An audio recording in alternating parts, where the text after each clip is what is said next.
Apa nonggon liyane sing dudu wae Gusti Allah. Jadi tidak ada kemungkinan lain kecuali tauhid, betul enggak? Ya toh? Nah, tauhid adalah prinsip dasar dari Islam. Nah, padahal jauh sebelum Nabi Adam sudah ada proses tauhid. Berarti sudah berlangsung Islam.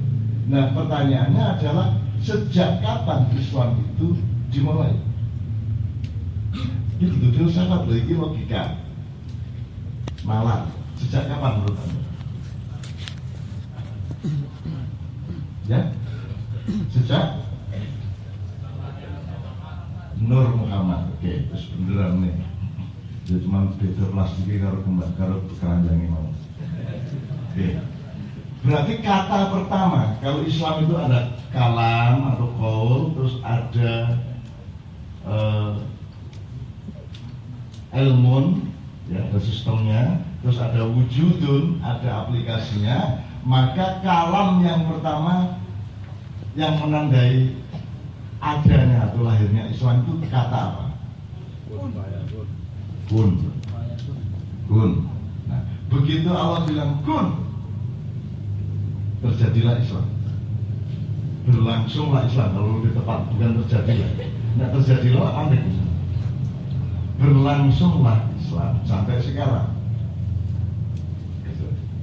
Jadi kun fayakun bukan jadi maka jadilah, tapi jadi maka berlangsunglah. Kalau terjadilah kan wis, oh apa yang terjadilah wis patah wis patah hati lah bisa. Yang sudah terjadilah berarti sudah. Jadi bukan terjadilah, bukan jadi maka jadilah. Jadi maka berlangsunglah. Nah, berlangsunglah itu mulai sekarang sampai sekarang.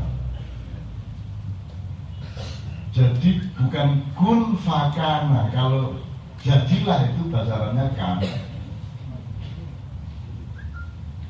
Ya, kana. Biasanya ada pesantren ya. Nah, yakun sedang berlangsung, sedang terjadi. Itu sama dengan keluarga sakinah mawaddah warahmah itu tidak memperhatikan nahwu shoroh. Kan seharusnya litas kunu ilaiha, bukan litas kunu fiha. Jadi sakinah itu tidak pernah jadi. So'yo seorang. Awan rasakinah jam 11 bengi es dulu sakinah meh.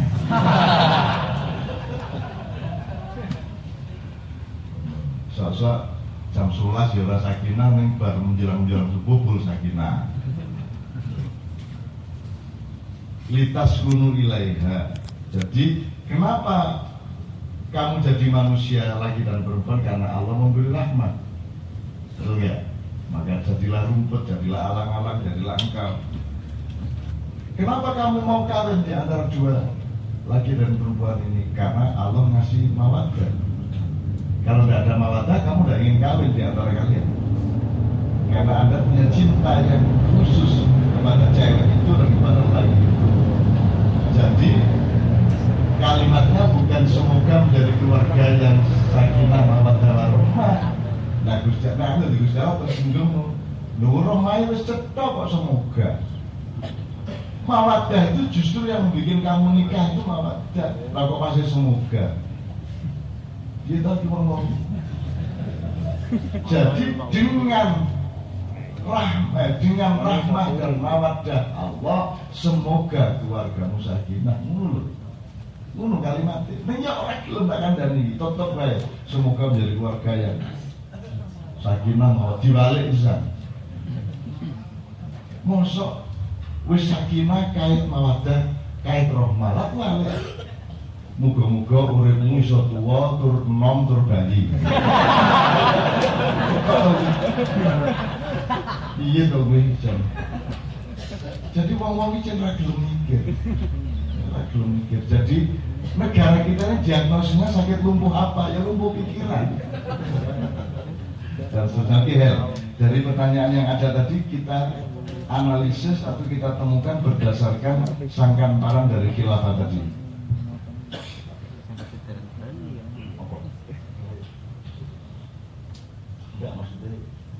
yang tadi ditanyakan.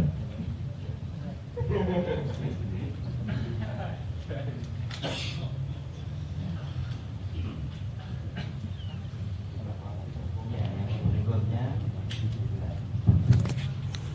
dari Mas Arif itu tentang sunnah dan wajib, mana yang lebih dahulu.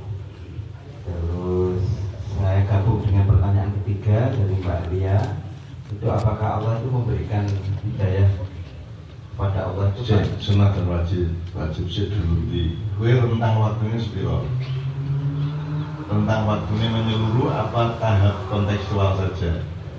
Nah contohmu mau kan kawin itu sunnah tapi melahirkan kewajiban-kewajiban. Itu kan mergo sing delok kan sadurunge kawin nganti kawin yang ngono.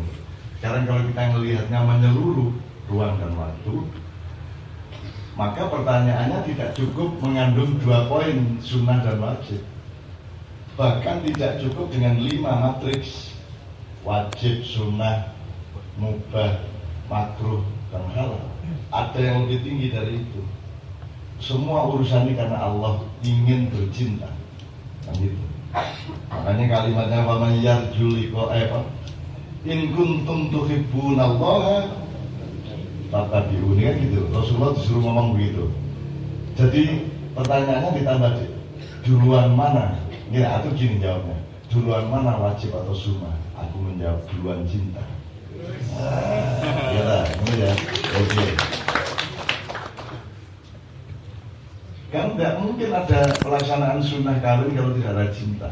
Dan juga tidak ada Nur Muhammad kalau tidak ada adrenalin cintanya Allah sedang membara. Maka dia ciptakan cahaya yang namanya Nur Muhammad itu. Sehingga Nur Muhammad adalah makhluk yang paling senior. Di bawahnya ada Iblis, ada Jibril, Mikael, Joborolo, Mokoholo, Bosoropolo, dan Bojorolo. Jawa kuno ya. Oke, jadi nek cara Madura jawabnya ini yosok duluan sunnah ya kadang duluan juga mesti masuk. Terus kalau pertanyaannya Muzamil, apakah sholat subuh itu wajib? Ya kan tidak bisa dijawab, ya toh? Kalau kamu jawab iya, sekarang masa wajib? Gitu. Kamu kalau jawab tidak, loh nanti masa, kalau nanti pas dulu subuh masa tidak wajib, kan gitu kan? Jadi hidup itu nggak gitu, hidup itu nggak mandek gitu, hidup itu apa? Bergetar. Kalau istilahnya di daur ya, hidup adalah aliran yang bergetar dan getaran yang mengalir. Oke, berikutnya. Maksudnya apakah Allah itu memberikan hidayah kepada orang-orang tertentu saja? Kemudian yang kedua, sampai kapan Allah membiarkan kemaksiatan? Kalau rumus naklinya,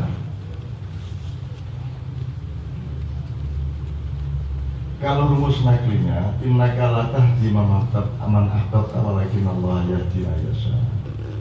Kamu tidak bisa memberi hidayah kepada siapapun yang kamu cintai. Allah yang memberi hidayah kepada siapapun yang dikehendaki. Terus caranya kita tahu hidayah itu untuk semua orang atau orang tertentu, bisa caranya dia. Tak kudu langsung takon nang Gusti Allah. Jadi tak menurut saya mbok wis kuwi takon langsung bae. Takon aku lakuin yang pikiranku. Karena kamu salah alamat. Apa ngene iku tak takok ya.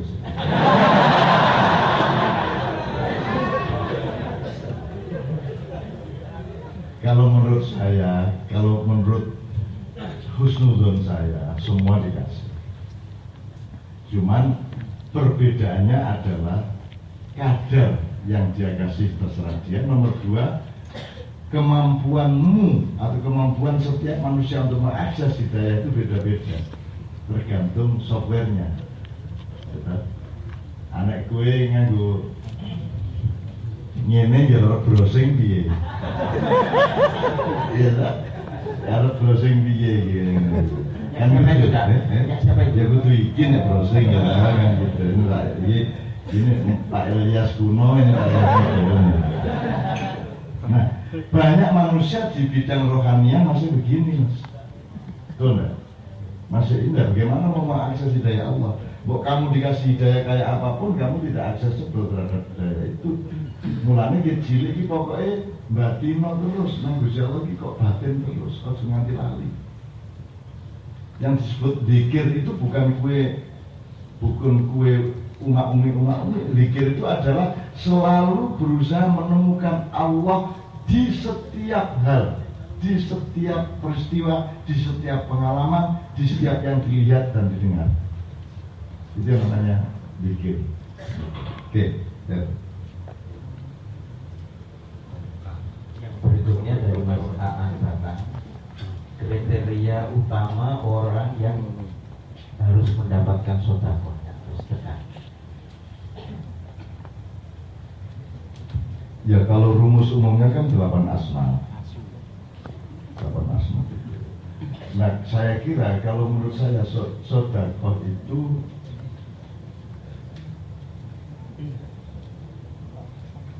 lokal saja, yang terdekat, yang Anda kuasai betul katanya. Kalau saya, jadi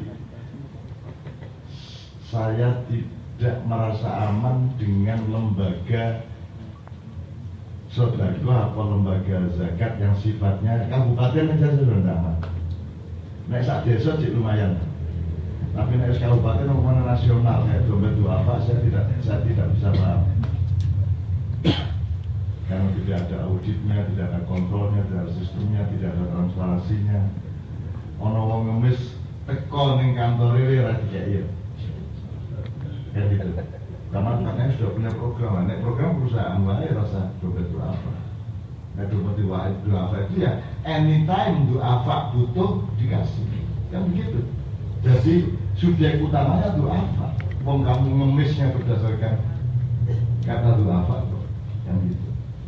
Makanya saya tidak pernah dukung dan saya tidak pernah mau diwawancara atau ditemui mereka sampai hari ini di Hong Kong, di Korea, di mana mereka punya kantor gede dan saya tidak pernah mau. Kamu boleh ketemu saya asal tidak sebagai dompet itu apa. Kamu suudon, aku rasa paham, aku orang jelaskan aku kok. Oke, berikutnya Mas. Yang berikutnya dari Mas Ahmad Nosi. Nosi itu tingkatannya nomor 1 kan? Ini sebelum bertanya tadi sudah bercerita tentang mengenal Marhum melalui membaca buku Sendiri Santiago yang adalah bukunya bapaknya. Kemudian berkembang terus akhirnya mendalami buku yang lain dan juga tulisan-tulisan di Tanah.com, sampai juga buku yang berjudul Jibril Tidak Pensiun, di mana di sana diterangkan antara Tuhan dengan T besar dan T kecil. Kemudian dalam pengembaraan dia menemukan bahwa sekarang ini anak-anak muda itu lebih cenderung kepada nek pinter itu sombong, pamer dan lain sebagainya, dan itu membuat lumpuh karena terlalu banyak menonjolkan materi. Pertanyaan dia adalah setelah dia sadar akan kelumpuhan itu, apa yang harus dia apakah dia harus menceritakan semua itu kepada teman-temannya, sementara dia takut nanti kalau dia sudah kadung ngomong idealisme tadi itu jebol DPW tidak mampu menjalankan. Saya kira metode perubahan yang paling efektif, yang primer itu bukan kata-kata, bukan komunikasi literer, bukan pengajian, bukan nasihat, bukan tausiah, tetapi itu suatu nasihat. Jadi pokoknya jadilah dirimu sebagaimana dirimu yang sudah mengalami pemahaman yang baru itu. Terserah Allah nanti akan membuat seseorang di antara teman Anda nyantol ke Anda apa tidak, itu terserah Allah. Kamu lihat itu ada, kita punya tamu N. Resmasen, Profesor Doktor etnomusikologi yang pintar bermain gambus dan kosida atau tilawah Arab. Sekarang kemarin ke KC mau copat ke Bambang Wetan dan sekarang di Malang ikut pengajiannya Buat segala macam. Itu dia merasa nyaman di Ma'iyah karena nomor 1 orang Indonesia itu begitu melindungi dia, begitu ngomongke, ya gue mau. Pokoknya yang jadi disopong, yang jadi diladeni, yang jadi beres kabeh, ono sing jemput, ono sing ngeterke, ono sing nakoni sampun dahar, ono dereng gitu kan. Iya, dia bilang anak-anaknya Cak Nun ada di mana-mana yang selalu siap untuk melayani saya, menghormati saya. Dan tanpa saya pernah melarang, sebab saya dulu pernah pengalaman di bedane aktivis Islam di daerah barat dan di daerah timur itu dilihat dari pertanyaan pertama ketika ketemu saya. Jadi nek sing ning ITB ning IPB iki nek ngundang aku tekan kono begitu aku dijemput saka bandara kuwi takon wis salat gak? Wis salat kok durung gitu. Pertanyaan pertama. Kan indah dan bagus. Ini aku mantap. Ora salat kowe kok kowe takon-takon aku. Urusan salatku karo kowe iki apa? Urusan salatku karo Gusti Allah. Maka ketika IJMI dulu meminta saya membuat peraturan bahwa pengurus pusat IJMI Ikatan Cendekiawan Muslim Indonesia itu memberi peraturan bahwa setiap pengurus IJMI wajib sholat 5 waktu, saya menolak. Lu kok menolak, Cak? Itu aturan dibikin oleh Allah dan tidak boleh dibikin oleh selain Allah. Dan saya kalau sholat jangan sampai ingat wajahnya Pak Habibie atau siapapun. Aku mengganggu sembahyangku.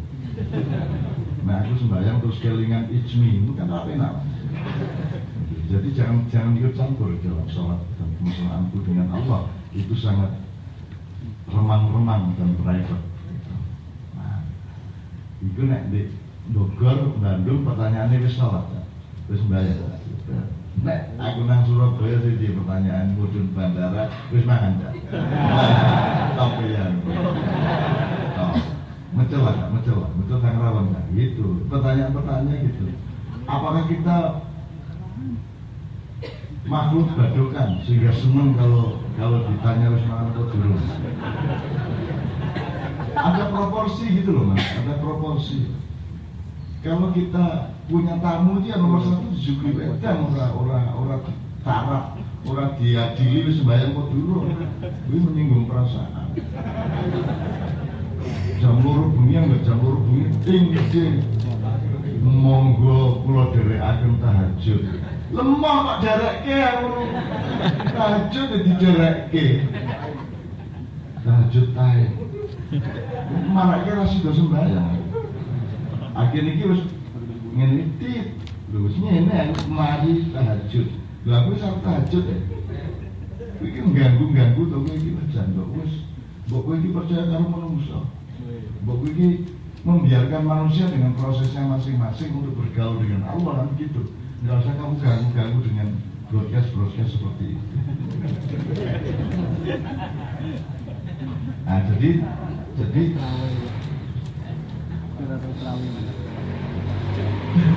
yang menurut saya Anda tidak perlu melakukan apa-apa. Anda menjadi diri Anda. Dan apa-apa biarkan mereka seperti itu. Terus ya apa-apa dari kok SMI suka tuh kan. Bu M itu saya ceritakan tadi karena kerasan karena tidak ada seorang pun yang bertanya agamanya apa. Kan sebenarnya penasaran semuanya. Bu M bisa Allahumma sholli ala sayyidina Muhammad iso dari wong Amerika. Ning iso gabus gitu. Lah penasaran iki muslim kudu kan. Ning Dimaknya sudah lumayan matang, orang-orang sing takon itu dindem paling ini orang ini nek biyen awal-awal maknya masih Bu, apakah ibu sudah muslim atau belum? Saya itu seorang dan kita tidak urusan, tetapi itu aurat dia, biarin aja. Itu membuat dia mundur selangkah kalau dia benar-benar sudah mau Islam. Mbok aja diganggu tau wis to. Aja meneh kok wong anakku lho, arep jilbaban. Itu kan dia mengambil keputusan dengan matang. Kita tidak pernah menyuruh dia pakai jilbab, tidak pernah mempengaruhi Haya pakai jilbab, tidak boleh. Dia sama sekali tidak mau dipengaruhi, sehingga tidak pernah disindir kayak apa, tidak pernah. Pokoknya menang bebas. Kita percaya bahwa dia punya akal sehat, dia punya spiritualitas, dan dia punya hubungan sama Allah. Akhirnya dia mengambil keputusan, begitu masuk Ramadan dia akan berjilbab di ibunya, dan ibunya wanti-wanti sama saya, ya tolong jangan ngomong soal jilbab ke Haya. Ntar kalau kita ngomong soal jilbab, apalagi ayah yang ngomong, nanti dia malah batal. Biarin aja. Nanti kalau dia pertama pakai jilbab ya nggak usah dikasih ucapan selamat. Terus ben baik. Kayak ucapan selamat jadi masalah psikologis. Lo mau pakai jilbab kok ucapan selamat itu? Mau tak? Kan gitu. Jadi anak saya sangat strict begitu. Alhamdulillah saya nggak tahu juga. Aku rasa didik anakku, tapi tak serah ke malaikat. Karena anak saya tidak mau saya didik sama sekali. Haya itu tidak bisa menerima kalimat saya sampai jatuh. Angger rong kata harus dipotong, sudah tahu, aku udah tahu. Jadi aku kan di otoritas bocor pisan sebagai bapak. Saya kira tak serah ke Ustaz. Nggak bisa, jadi saya gagal. Kalau dilihat sebagai bapak didik anak, aku gagal. Karena tidak sedikit pun saya punya akses dan punya kemampuan untuk mendidik anak saya. Tapi alhamdulillah keputusan dia sangat terbimbing, sangat jelas dalam tanda petik. Tingkat kemampuan yang dia capai itu di luar perkiraan saya dan juga di luar sekolahannya. Jadi dia mencapai macam-macam itu di luar semua. Itu berarti ono sing direktor dhewe dia. Apa mana sing adine sing cilik wis saya angel meneh.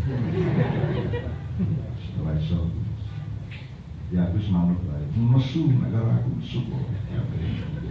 Aku katanya dihormati wong sak Indonesia.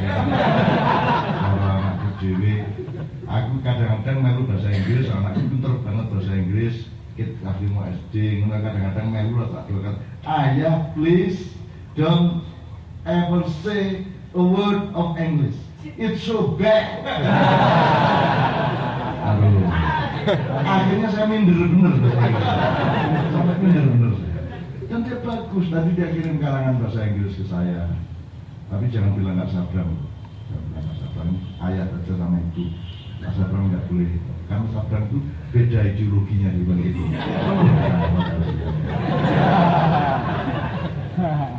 Itu ya, gitu ya mas ya. Jadi menurut saya nggak usah nafsu, nggak usah nafsu kepada teman-teman Anda.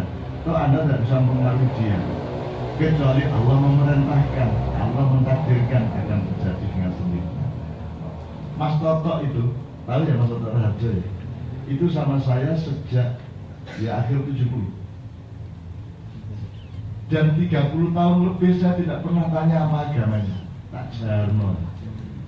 Sampai dia yang nggak tahan. Dan aku tahan-tahan aja ben. Gue sholat rasolat, gue agama buku PKI monggo. Sing outputmu cetok, akal sehatmu cetok, perilakumu cetok, apik karo wong, sayang karo wong cilik tapi turute yo saya pegang. Sampai suatu hari Anda tahu saya ngajak Kiai Kandin, saya traktir semua umroh. Udah siap-siap paspor, tiba-tiba Mas Toto SMS Zaki. Zak, aku ora dijak to. Ya aku balik bahasa ngapake gitu. Mas Zaki kan jingkat tuh. Bener Mas Toto mau ikut? Wah dia langsung telepon Mbak Dia. Ya sudah Mas Toto cepat mana paspornya? Itu. Dan sudah akhirnya paspornya diurus dan Mas Toto ikut umroh. Dan ibunya Mas Toto di Banjarnegara di Lawen sana itu bikin pengajian 7 hari 7 malam. Lebih Toto kok umroh kan menegakkan benang basah. Bapak ke umroh, ibunya wis seneng, wis bahagia, masya Allah. Dan tidak pernah saya pengaruhi mas, tidak pernah. Kayak Mas Suko yang mimpin Bank Wetan, itu saya ditemui istrinya matur nuwun sangat. Kenapa, Mbak? Mas Sukon iki pun sembahyang tak yang dosen profesor di UNER. Loh, kok matur nuwun kali kula, angge mesti terpengaruh sampeyan niku jalan. Wasana iku kontrol sampe aku iki sembahyang. Wong-wong ya ora ngerti aku sembahyang ora.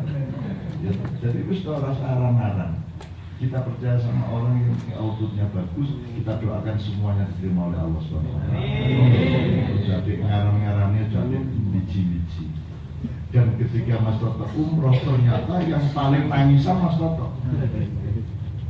Dan Zainul Arifin yang ahli sholawat, Islamianto yang alim itu nyentil Mas Toto di Ka'bah. Loh, kok malah Toto jadi kiai ini?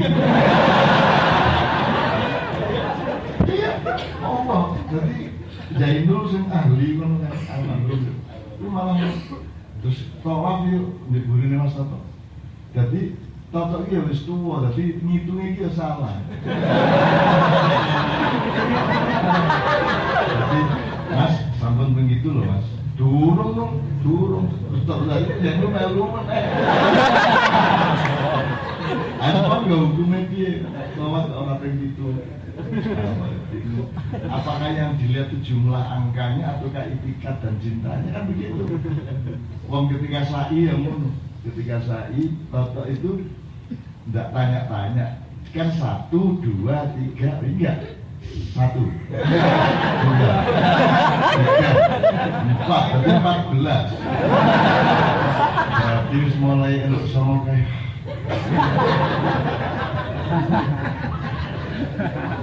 ini dapat diabot.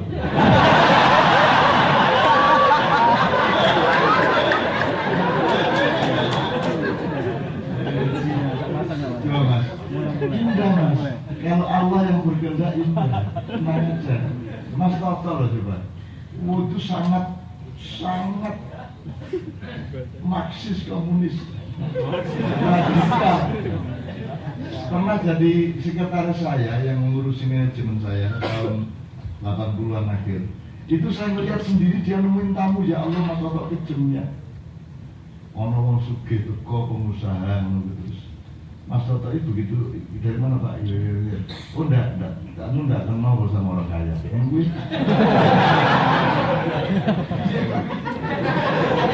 Aku ngomongin ya wis ben.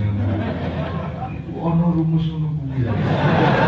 Kamu enggak kenal sama orang kaya.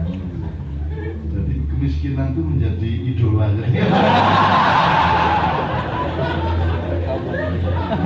Oke. Kalau masih ada, teruskan. Kalau tidak ada, kita musik lagi, terus interaksi ada. Ya. Yang pertama ini tentang Ahok. Mas ini punya view yang mungkin perlu ditanggapi, yaitu Ahok yang tersangka terdakwa penistaan agama itu, dia melihat orang-orang ini kok membesarkan agama-agamanya agama Islam, caranya merendahkan agama yang lain. Bagaimana? Ya semua karena miring kan Mas. Semua karena ketidakseimbangan berpikir. Tapi tetap harus dilihat dowo nih Mas, sangkantaranya. Jadi orang Islam itu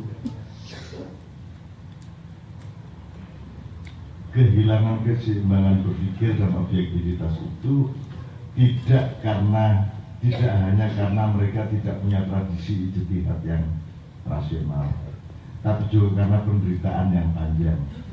Dari seluruh masalah itu tidak ada sebenarnya takdir, itu tidak ada kalau tidak karena terjadi ketidakadilan yang berkepanjangan dan bertele-tele. Jadi semua itu urusannya ketidakadilan. Kemarin di depan Kiai Kanjeng di Kemendak itu, di Pak Enggal Menteri Perdagangan itu, saya jelaskan tidak ada sebenarnya pertarungan identitas. Yang ada itu ketidakadilan, kerakusan, ya, improporsi, ya. Wong itu wis kehilangan batas, kehilangan kepekaan dan batas-batas. Cina itu ada dua macam, saya bilang gitu kan, dia Cina kan, menteri. Ada Dulu ada Cina daratan namanya Cina yang ada di LRT sana. Kemudian mereka merantau sebagian, kemudian disebut Cina perantauan. Di antara Cina perantauan ada dua macam, satu Cina benteng, yang satu Cina toko. Cina benteng adalah begitu dia menginjak tanah Indonesia, dia bekerja di Indonesia, maka dia menjadi orang Indonesia, dia mencintai tanah Indonesia, dia menjadi nasionalis. Cina benteng. Nah, Cina toko tidak peduli tinggal di mana, yang penting tadi Indonesia ya belum, Malaysia ya belum, Namibia ya belum, Tanzania ya belum, sini tadi, itu kan? Nah, sekarang di antara teman-teman Cina di Indonesia juga sedang ada identifikasi untuk melihat yang mana benteng, yang mana toko, kan gitu. Dan Anda juga harus melihat, tidak semua Cina harus Anda, karena bukan identitas ini masalahnya. Masalahnya adalah perilaku dan sifat, gitu. Nah, maka kemudian kita tidak bisa marah kepada seluruhnya, karena ini kan juga membuat cemas Cina-Cina yang sudah ada di sini. Iya, nek Cina-Cina kayak 9 lelaki di kota itu, di surat An-Naml itu boleh itu Anda jadikan perkara. Tapi nek konco-konco Cina di pinggir-pinggir jalan ini sing dodol-dodol. Kadang-kadang ono Cina kuli yo ono, Cina becak yo ono, dan kowe yo wong Jawa sing apik banget nek ono Cina kok melarat kan kowe yo sakit to. Oh, Cina kok. Saking ati wong Jawa. Nek wong Jawa ora ono sing sakit. Kok ono Jawa kok kuli ora ono. Wong Jawa ra entuk sugih. Dosa gaya sugih. Sesama wong Jawa malah melarang untuk kaya tuh. Nek Cina dilarang untuk miskin, maka Cina sekarang menjadi punya supremasi. Nah, tapi kita harus objektif tetap bahwa ini urusan apa namanya, perilaku, urusan sifat, soal kerakusan, soal ketidakadilan. Terus jangan lupa bahwa di antara para pribumi juga ada pribumi benteng dan ada juga pribumi toko, sama aja bodoh. Nah, masalahnya sekarang adalah bukan yang menjadi masalah, bukan meskipun teman-teman itu tetap mendukung Ahok juga gitu ya. Tapi jangan lupa bahwa itu sebenarnya karena desakan dari tidak tertampungnya penduduk di daratan Cina. Mereka tuh pokoknya punya program untuk sebanyak mungkin mengekspansikan penduduknya di seluruh dunia. Maka mereka invest kemana-mana. Sampai sudah ada 2 negara di Afrika yang memakai mata uang Cina dan seterusnya. Dan Indonesia adalah surga bagi mereka. Maka mereka punya program benar-benar melalui reklamasi, melalui segala macam, mengubah perda, menguasai politik segala macam. Memang untuk itu. Memang mereka mau menguasai kita. Nah, Anda tidak bisa melawan itu dengan kebencian. Anda melawan itu harus dengan tahap-tahap program jangka menengah dan jangka panjang. Kenapa Cina hebat? Makanya saya punya saran, mbok ono sing nyinaoni, ono sing mempelajari Cina. Kan utlubul ilma walau bisik. Nah, Anda tidak perlu ke Cina, Anda harus ke kami minum es penak apa ya?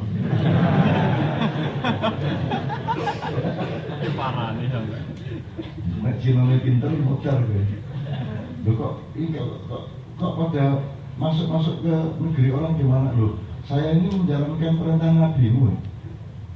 Utlubul ilma walau bisin. Saya kan kasihan kalau orang Indonesia harus belajar ke negeri Cina. Yang penting saya yang kesini ya.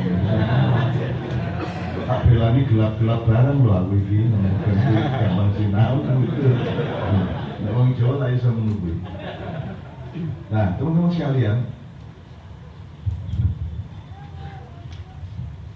kamu lihat kafe shop. Kamu lihat kalau malam itu kamu hitung persentase yang datang. Wong Jawa piro, pribumi piro, dan Cina piro. Kamu lihat bedanya budaya mereka sama budaya kita. Jadi kalau kamu melihat Cina itu buat dia mati, nek kae jam esuk ngopo tangine jam piro, awan ngopo sore ngopo, bunyi turu jam piro, ning omahe iki nek jam 7 bunyi iki peteng kok. Padang mangane opo, nek duit-duit sak yuta sepiro diapake. Bedane karo kowe apa? Maka mereka investatif sementara kita konsumtif misalnya. Itu kan harus secara objektif kita pelajari. Nah, nek kowe ngono terus ya kowe tetap kalah. Apalagi Cina punya pengalaman dagang yang luar biasa. Kenapa kok mereka hebat di dunia perdagangan di Indonesia? Kenapa? Karena mereka tidak boleh melakukan yang lain selama berpuluh-puluh tahun. Ya toh? Militer lain tuh, jadi pejabat lain tuh, politik lain tuh, sembarang lain tuh, akhirnya itu emang dagang, akhirnya canggih, pinter. Dan ternyata sekarang dunia ini politik dikalahkan oleh uang, agama dikalahkan oleh uang, akhirnya mereka yang menang. Gitu ya. Maka satu-satunya jalan menurut saya sekarang adalah konsolidasi menyeluruh umat Islam. Sudah bikin 212 411 itu mbok ngajak bareng-bareng melumpuk dulu. Jangan kita yang menyelenggarakan, nanti jangan numpang kita. Gitu loh. Yang sudah terlanjur bergerak itu mbok berendah hati sedikit, cari waktu, undang semua pihak. Semua gitu loh, umat Islam gitu loh. Bah Al-Irsyad, bah MTI, MTA, bah Ustaz lah, diundang semua pimpinan-pimpinannya, gitu. Kan nggak pernah terjadi loh. Kan aku dewe, sak batalion tok, bahwa kita punya beribu-ribu batalion. Kan gitu. Nggak pernah berpikir untuk bersatu itu, satu ya. Ini poin pertama. Sampai hari ini nggak pernah. Ini salah seorang tokoh yang kemarin itu sedang punya masalah. Di samping Anda tahu kan memang desainnya adalah yang Anda tanyakan itu menang di pengadilan dan menang di pilkada, baik dengan kecurangan maupun wajar. Harus semua perangkatnya milik mereka. Sehingga salah satu kiai dari Jawa Tengah telepon saya pada suatu hari, Cak, ini saya istikharah dan juga dikersake dengan Nabi, saya bertemu beliau dan beliau berfatwa perang enggak? Nah, terus saya tanya, Cak, lalu ini perang menang atau kalah? Menang. Cari dengan Nabi menang. Terus perangnya pripun? Pak Yai gitu. Nah, nek kuwi ngomong loro ya sapa-sapa. Akhirnya saya tak ngandani.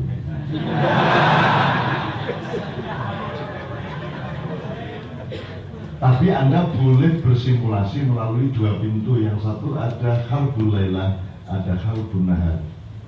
Jadi ada perang siang hari dan ada perang malam hari. Tolong dielaborasi sendiri. Nah, orang Islam ini hanya kenal perang siang hari.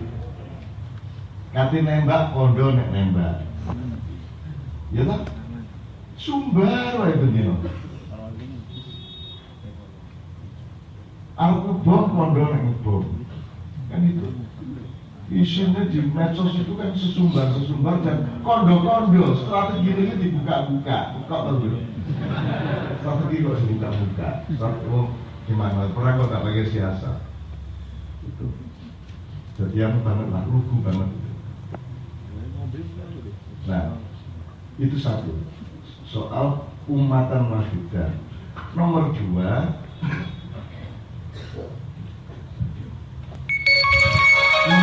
secara profesional, secara ketenaga kerjaan, ya mengalahkan kita juga tidak gampang. Kalau mengalahkan secara politik gampang, mengalahkan secara pikiran gampang. Tapi kalau umat Islam itu lain, dia punya kekuatan ekstra, dimensi-dimensi yang belum kita kenal. Itu pun kalau umat Islam pun bisa dibodohi, ditipu daya dan dikalahkan. Jangan lupa bahwa kamu tidak bisa mengalahkan Islam. Jangan pikir kamu bisa mengalahkan Islam. Kurang apa Belanda 3 abad setengah di sini dengan biaya triliunan rupiah untuk deislamisasi sampai keraton aja mau dihilangkan Islamnya atau keraton Jogja. Tapi tidak pernah berhasil. Malah kecipratan. Malah mlebu Islam dhewe. Nah, saiki wis siap ora nek kan jodoh mlebu Islam iki. Nek wong sing saiki kok benci iki jodoh mlebu Islam karo Gusti Allah mlebu Islam. Terus kalau di barat sekarang gelombang masuk Islam kan luar biasa besar. Artis-artis gitu. Orang-orang terkenal, pemain-pemain sepak bola kunci-kunci di Eropa, makin banyak yang masuk Islam. Gitu. Gusti Allah dilawan. Itu juga harus kita perhitungkan. Nah, ini selama ini kita perhitungkan. Teman-teman sekalian, mari kita sadari, orang Islam yang membela Ahok itu kan orang yang khawatir kalau Ahok kalah, nanti yang berkembang di Jakarta dan Indonesia adalah Islam radikal. Salah satu alasannya. Islam radikal apa di Indonesia? Kamu tahu nggak petanya? Kamu tahu nggak yang radikal itu siapa? Hubungannya sama ISIS apa, sama JI apa, Al-Qaeda apa, Hamas apa hubungannya, terus sama Ikhwanul Muslimun apa? Ngerti petanya nggak? Mari kita ngomong itu kalau mengerti betul petanya dan itu akselerasinya ke Indonesia bagaimana? Di mana pos-posnya teroris dan Islam radikal di Indonesia? Selama ini kok tidak ada. Selalu kalau polisi nangkep orang ada bom katanya siapa? Baru Naim, ya loh. Lah Baru Naim ini kasur nunggu bapak Imayan anggap itu lasan loh. Dan dia guya-guya itu loh bapak teroris loh. Ya, Baru Naim orang apa-apa selalu disebut-sebut namanya. Jadi Islam radikal itu karangan. Ada mas beberapa pos, tapi mereka sedang off karena ada konflik di antara mereka sendiri. Saya tidak perlu sebut, saya tidak perlu jelaskan, tidak perlu di YouTube. Cuman yang harus saya omongkan kepada Anda adalah wong kaya Ahok kuwi sing tangkeme kaya ngono kuwi. Kuwi nek pancen ana Islam radikal di Jakarta, kira-kira apa yang terjadi? Wong nek kaya ngono kuwi minimum di Bandung Batu. Minimum ditikam, kaya ning Turki ya. Apa ditembak, apa dilempar granat. Apa yang terjadi di Jakarta? Tidak ada. Tidak ada. Jadi omong kosong itu Islam radikal di Jakarta. Tidak ada. Tidak ada Islam radikal. Nek orang radikal wong kaya ngono iku wis ditonyo ketinggi. Kan gitu. Oh enggak ono itu. Tetap aja kok. Malah naik mobil sama Jokowi kok. Nek ada Islam radikal di bom. Jokowi bebas ke mall, milih baju, tidak sama-sama. Itu Islam radikal capopo, gak ono Islam radikal. Kita tuh Islam aksi damai.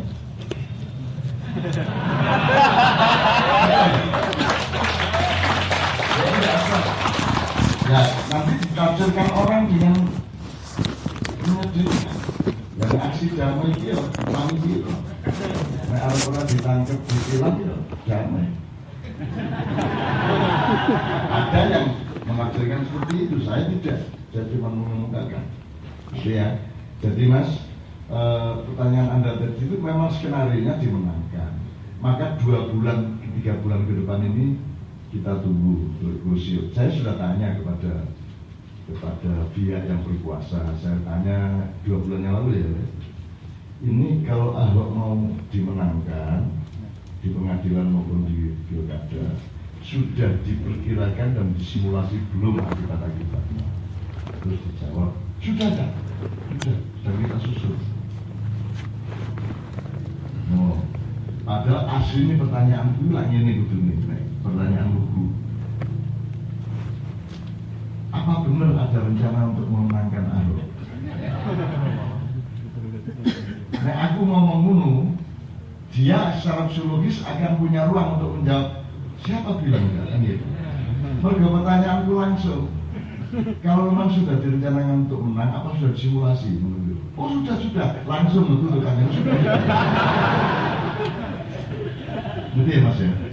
Nah, Anda belajar diplomasi seperti itu. Gitu.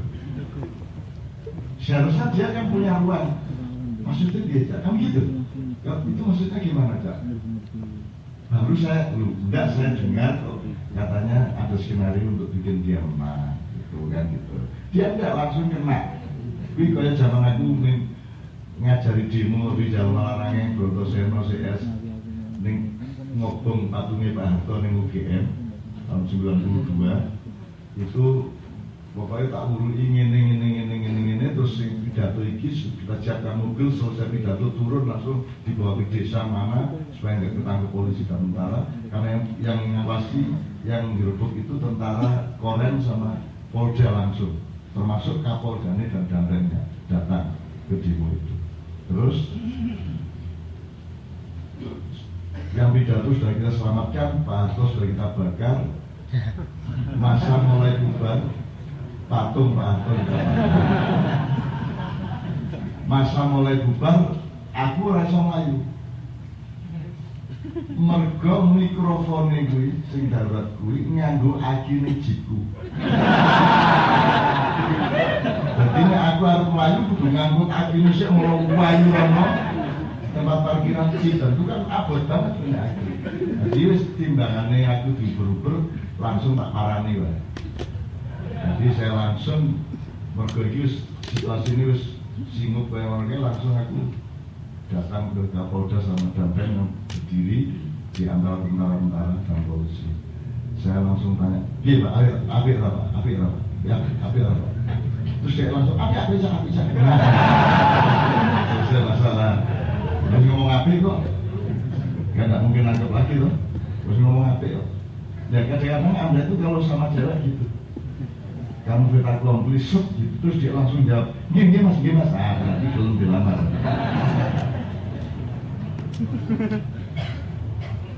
Itu di dalam situasi yang darurat perang sangat penting kalimat itu. Sama dengan ketika saya mendamaikan Madura, masyarakat Madura dan Dayak di Sanggau, ini yang keempat yang kita sisir, kita sulit. Aku sebelum mengumpulkan massa di lapangan, saya ketemu dulu kepala suku Dayak dan pimpinan masyarakat Madura. Nek masyarakat Madura ini karena dalam keadaan ketakutan kan merasa terlindungi oleh datangnya saya, tapi orang Dayaknya kan yang menakutkan. Nah kepala orang Dayaknya ini terus harus saya omongnya apa? Gitu. Terus pokoknya tak parani, langsung tak rangkul, tak bisi. Saya dari Jogja. Dalam hati sampean, saya ini saudara apa musuh? Kalau musuh saya akan siap-siap. Kalau saudara saya bersyukur. Sudah ngelangkul aku, saudara aja, saudara. Terus ngomong saudara, terus orang masalah mana harus ngomong saudara. Jadi kunci, pada karo nek udan makyan, iki rahmat apa azab rahmat, bukan kowe. Ngomong rahmat, nek kowe lunga isin tak kowe. Itu agamanya. Kan gitu. Kemarin di Surabaya yang anak pure. Azab rahmat. Wis akhirnya udah apa yang apa tetep ning diwalik. Ini salah kayak gitu. Oke, masih ada lagi. Berikutnya juga pertanyaan dari Mas Seno yang hobinya naik gunung, terutama dia senang melihat ketika matahari tenggelam. Tapi dari situ dia berpikir tentang kelumpuhan sebuah kesadaran. Karena ketika orang-orang itu melihat matahari terbenam itu sesungguhnya dia tertipu. Sebab yang berlangsung bukan matahari terbenam, melainkan bumi yang sedang berputar. Kemudian sama seperti pertanyaan yang pertama ini, apa yang sunset, sesungguhnya orang juga mengalami ketertipuan. Mungkin saja dia itu berdiri, tapi sebenarnya sedang melayang. Begitu. Ya, itu yang saya maksud, Anda menjadi ikan, menjadi ayam, tapi juga menjadi burung. Jadi kalau orang kan seringkali karena dia diternak dalam satu ruangan, dia pikir matahari terbit dan tenggelam. Kalau sebenarnya tidak pernah ada matahari terbit dan tenggelam. Itu kan view kita, itu kan sisi pandang kita. Nah, kita harus tahu bahwa sesungguhnya sisi pandang yang lebih luas tidak menyimpulkan seperti itu. Tuh, kira-kira gitu, Mas. Nah, sebentar. Oke, terakhir aja. Nanti saya kasih kuncinya terakhir. Terakhir itu soal Freeport ya. Ya, apa tentang ya keserakahan dan harusnya tidak seperti yang sekarang berlangsung. Ya, Freeport itu pokoknya direbut dari mulut harimau karena sudah dipesan oleh mulut buaya. Jelas ya mas? Jelas ya? Waduh wae. Gue tak selamat ke sekolah pemerkosaan berdoa tak perkosa. Dia kelingan goblokku direbut jamaah di padang bulan tahun berapa 90-an. Keruyuk ke acara dulu orang sing mencolok di buku-buku. Terus yang kan Banser, komandan Banser marah, sama nyambrat itu jenis gawat, haram. Pecah mas, pecah, peting jupuk bulu. Dia datang ke saya dengan gagah, Cak, ini sudah saya ambil lagi untuk saya.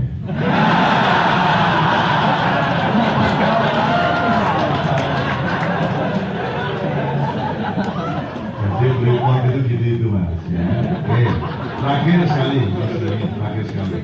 Sesungguhnya kalau Anda ngomong seimbang, berpikir miring, perang identitas, padahal sesungguhnya masalah mendasar ketidakadilan, keragusan, kesalahan, dan seterusnya, dan semua kasus tadi. Itu kalau Anda tanya, misalnya diagnosisnya apa? Ya. Kalau pakai izinnya Tuhan, fasik. Kita ini orang fasik, bangsa kita ini bangsa fasik. Ulaika humul fasiqun. Tandanya apa? Wala takunu kalladzina nasullaha wa ansahum anfusahum ulaika humul fasiqun. Fasik adalah keadaan di mana kita karena tidak online sama Tuhan atau berarti lupa sama Tuhan, maka kita juga lupa sama diri kita. Lupa sama diri kita itu artinya kita tidak punya presisi terhadap fungsi kita, terhadap positioning kita. Nah, ini kok cekel bayi sesuk ora metu-metu dhewe. Jadi misalnya Anda sebagai laki-laki, Anda sebagai suami, Anda sebagai karyawan kantor, Anda sebagai pemilik warung, Anda sebagai umat Islam, Anda sebagai orang Ma'iyah, Anda sebagai warga Semarang, Anda sebagai macam-macam, itu kan fungsi yang berbeda-beda. Nah, fungsi ini kalau sekedar identitas fisik dan teritorial seperti itu mudah. Tapi dalam hidup yang sangat dinamis dan terus bergerak seperti ini, setiap hari Anda harus memperbarui pengetahuan mengenai positioning Anda. Kalau tidak, berarti Anda lupa pada dirimu sendiri. Jadi misalnya kalau Anda itu pegawai negeri, berarti Anda itu representatif dari negara Anda. Dari seluruh omongan Anda dan perilaku Anda itu mewakili negara. Dan itu bukan mewakili dirimu sebagai pegawai, tapi mewakili negara. Nah, disfungsi sebetulnya kan banyak sekali Pak Sarati. Banyak sekali. Dan jenisnya juga banyak yang disebut Pak diri. Misalnya gini. Dari dulu itu saya punya teman-teman seniman di Semarang, di Jakarta, di Surabaya, di Jogja, di mana-mana. Dan bagi saya seniman, kesenian itu pekerjaan spiritual. Outputnya estetik, artistik, tapi pekerjaannya spiritual. Demikian juga ilmuwan, cendekiawan, itu pekerjaan spiritual. Outputnya ilmiah. Karena mereka itu sekuler dan berpikir seperti orang barat, maka wilayah spiritual itu didikotomikan dengan dipilahkan dengan wilayah intelektual. Dipikir nek ngene iki intelektual, terus ngene iki spiritual. Terus kok ono meneh otak kanan, otak kiri. Jadi ternyata biar misalnya gawe ndas iku digrajise. Digraji kene iki otak emosional, kene iki otak intelektual kan gitu. Enggak ada gitu tuh. Setahu saya dan sepengalaman saya, dan saya berani berdebat sampai besok-besok kita tanya kepada yang bikin. Intelektualitas itu spiritual. Itu bagian yang agak kasat mata dari spiritualitas. Tapi dia di semesta yang sama dengan yang kita sebut roh itu. Jadi Anda menjadi mahasiswa itu pekerjaan rohani, cuman pada level-level yang kasat mata, level yang padat, level-level yang bisa dikonstelasikan. Jangan dipikir ini spiritual, ini intelektual, itu estetik, itu filsafat barat. Dan saya tidak pernah pakai itu. Maka di maknya itu semua ada, menjadi satu adonan. Coba, kue ini misuhe ya itu, yo seneng. Ini kue nak selawatan yo khusyuk, nyanyi ini semua yo kue ya iso. Semua menjadi satu, karena memang dia sebenarnya adalah roh yang satu. Cuma lapisan-lapisannya ada yang dangkal, ada yang mendasar, ada yang samar-samar, ada yang tidak kelihatan. Jadi menurut saya, kalau berangkat dari filsafat bisa bahwa lupa kepada Tuhan itu disebabkan karena Anda salah mengkonsentrasikan diri Anda sendiri. Maka ilmu psikologi barat itu juga hanya ilmu ayang-ayang. Ayang-ayang itu seperti ayang-ayang bayangan. Jadi ilmu psikologi itu hanya membaca gejala kejiwaan, tapi tidak punya minat benar-benar untuk belajar jiwa. Nah, kalau belajar jiwa berarti Anda belajar roh. Kalau belajar roh, Anda mencari wacananya tidak kepada sarjana-sarjana sekuler, tapi mencari wacana kepustakaan-kepustakaan primer yang berasal dari Sang Maha Roh, dari dia. Nah, kita bertanya atau kita mencari dari alurnya, dari sumbernya, yaitu yang Maha Roh itu kan. Minum kita belajar kepada Nabi Isa sama Nabi Nuh, karena mereka itu Ruhullah misalnya. Nah, jadi salah konstelasi sebenarnya itu maksudnya. Saya kira begitu. Sekarang itu sambil Sudah ini rencana gampang dari menyampaikan buku sekaligus menandai ruang seminar. Assalamualaikum warahmatullahi wabarakatuh. Mbak Non, ini saya mewakili teman-teman Gambang. Saya diminta untuk bicara. Selama tahun Mbak Non baru datang lagi ini, kami mencari cara untuk belajar. Maka kami mengadakan forum lagi dan yaitu Sinau Daud. Itu dilaksanakan setiap hari Rabu kedua di Jalan Singosari sana, di RS namanya. Di tempat itu kami sebelumnya kami mengklasifikasi misalnya tema-tema tulisan baru di Sanos.com itu yang tentang Pancasila, terus kemudian tentang FPI, yang kemudian kami diskusikan semampu kami. Dari sana kemudian kami tentukan tema untuk acara GS seperti malam hari ini. Hari ini diagnosa kelumpuhan itu dari diskusi itu. Terus kemudian ditulislah mukadimah, kemudian direspon lagi menjadi esai oleh yang ditulis oleh teman-teman, baru kemudian setelah acara GS ini ditulis menjadi reportase. Nah, selama 1 tahun itu kemudian kami mencoba untuk susun menjadi buku, tentu saja ya masih semampunya, dan malam hari ini kami bermaksud untuk menyerahkan buku tersebut. Ini bukunya, judulnya Tandur. Mohon berkenan untuk menerima.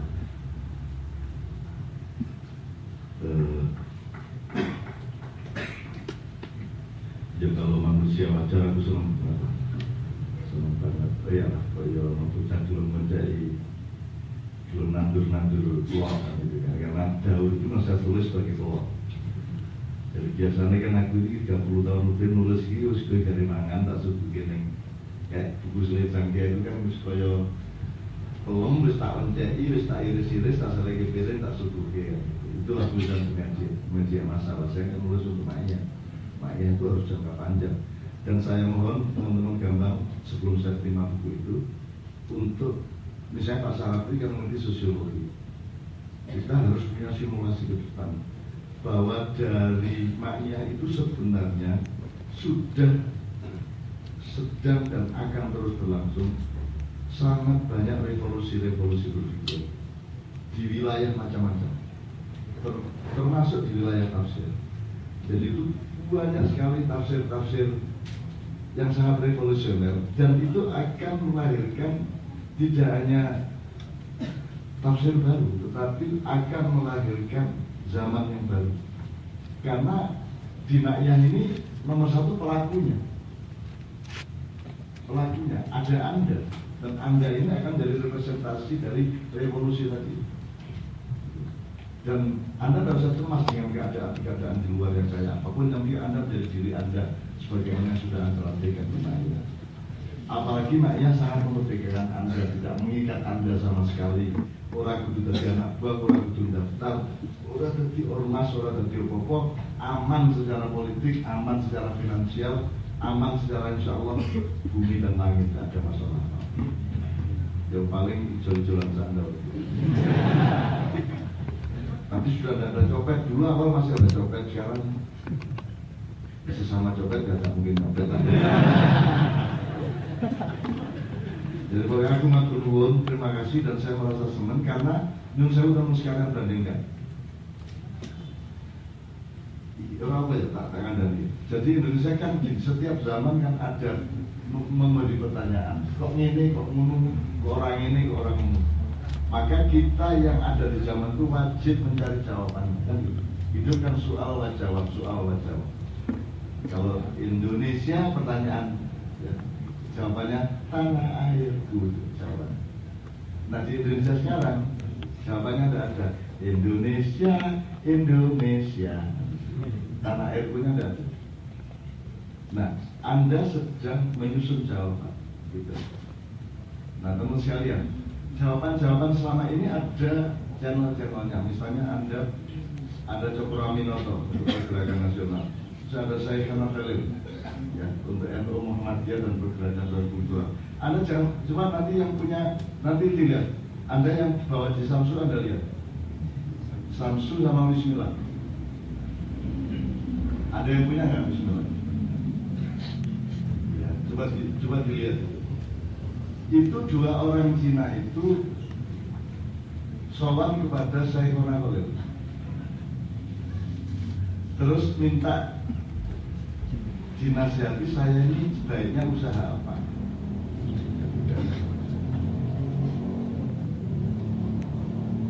Pokoknya akhirnya disuruh urusan tembakau dengan syarat harus pakai tembakau Madura, karena Syekhona Khalil adalah tokoh masyarakat Madura. Dulu ini kalimatnya dengan tembakau Madura, ya, di Sabtu itu. Terus gue gambarnya gue apa?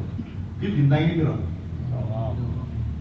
Karena supaya laku dia harus mengidentifikasikan diri dengan Nahdien yang berbintang 9. Itu Pak Wi. Ya lah, bintang 9. Oke, kemudian 2, 3, 4. Jadi sholat itu ada yang 2 rakaat, ada yang 3 rakaat, ada yang 4 rakaat. Itu semua landasannya adalah pasal 5. Ya.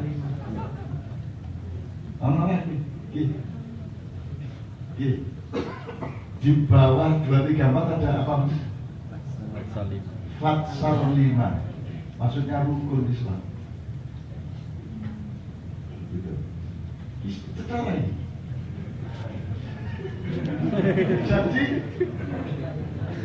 Jadi tidak hanya NU Muhammadiyah dan pergerakan setiap zaman itu melahirkan sesuatu yang baru, dan Anda harus punya wirah dan mohon kepada Allah, ya Allah, jadikanlah kesungguhan sinau bareng kami ini merupakan awal dari zaman yang betul baru, di mana hamba-hamba pun akan bersungguh-sungguh di dalam memperjuangkan nilai-nilai.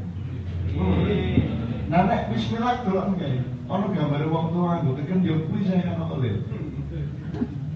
Lho, lagi mikir saya gitu ya. Asal iman. Terus saiki dirusak nganggo gambar. Dan ini gagal total, Pak. Dipikirnya orang menjadi jijik. Oh, Indonesia dihapuskan begini. Lah wong rokok arep mundak 50.000 ditantang. Ngene iki nek arep jadi Mas.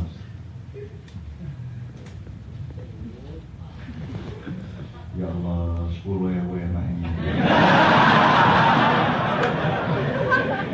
Mendane 50.000 ya. 10.000 enak. Oh Indonesia dihapusi.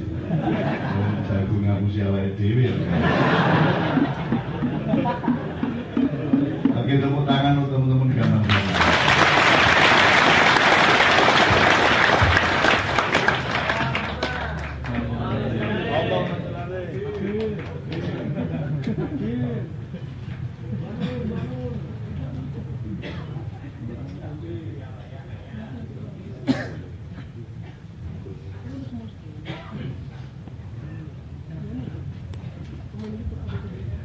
Oke, teman-teman sekalian, saya akan kembalikan kepada Mas Helmi dan teman gambar. Cuman saya tambahin sedikit soal Raina Khalil ini. Anda lihat ya, sekarang kalau Anda mau belajar kepada Dr. Raminoto, bukunya ada berapa? Kalau Anda belajar kepada Bung Karno, bukunya ada berapa? Kalau Anda belajar kepada Kiai Haji Ahmad Dahlan, bukunya ada berapa? Seberapa banyak wacana yang Anda bisa serap? Termasuk Mbah Hasyim Asy'ari, bukunya ada berapa? Dan tokoh-tokoh lain, mau Tan Malaka, mau Muhammad Nasir, semuanya, termasuk Rendra, Gus Dur, ya. Nyun sewu kalau secara kuantitatifnya nanti dulu. Kalau secara kuantitatif dibandingkan dengan sumber perpustakaan Ma'iyah, kita melimpah-limpah banyaknya. Jadi orang pelajari Ma'iyah 100 tahun lagi itu bahannya lengkap, ya lengkap. Maka insya Allah akan ada perkenan Allah bahwa Ma'iyah ini akan merupakan satu ramuan penyembuh Republik dan umat manusia. Yang sekarang sedang dilakukan upaya-upaya generik. Upaya-upaya generik. Karena kalau urusannya cuman Ahok, cuman 9 naga, itu kan urusan pertempuran sesaat. Cuma nanti akan ada metabolisme, ada gejala baru, macam-macam yang kita tidak sangka-sangka. Dan kekuatan kita adalah karena kita tidak punya nafsu untuk mengalahkan siapapun saja, tidak punya nafsu untuk berkuasa, dan tidak punya nafsu untuk membenci siapa-siapa. Betul. Gitu ya Mas ya. Jadi saya terima kasih sekali dengan buku ini, Masya Allah. Tadi ini kan ayatnya fal tandur nafsu ma qaddamat liwat. Al-Kasr ayat 18. Maksudnya tandur. Tandur itu maksudnya kalau bahasa Arab tandur itu artinya deloken. Kalau Jawa tandur itu maksudnya menanam. Monggo maksudnya diteruskan.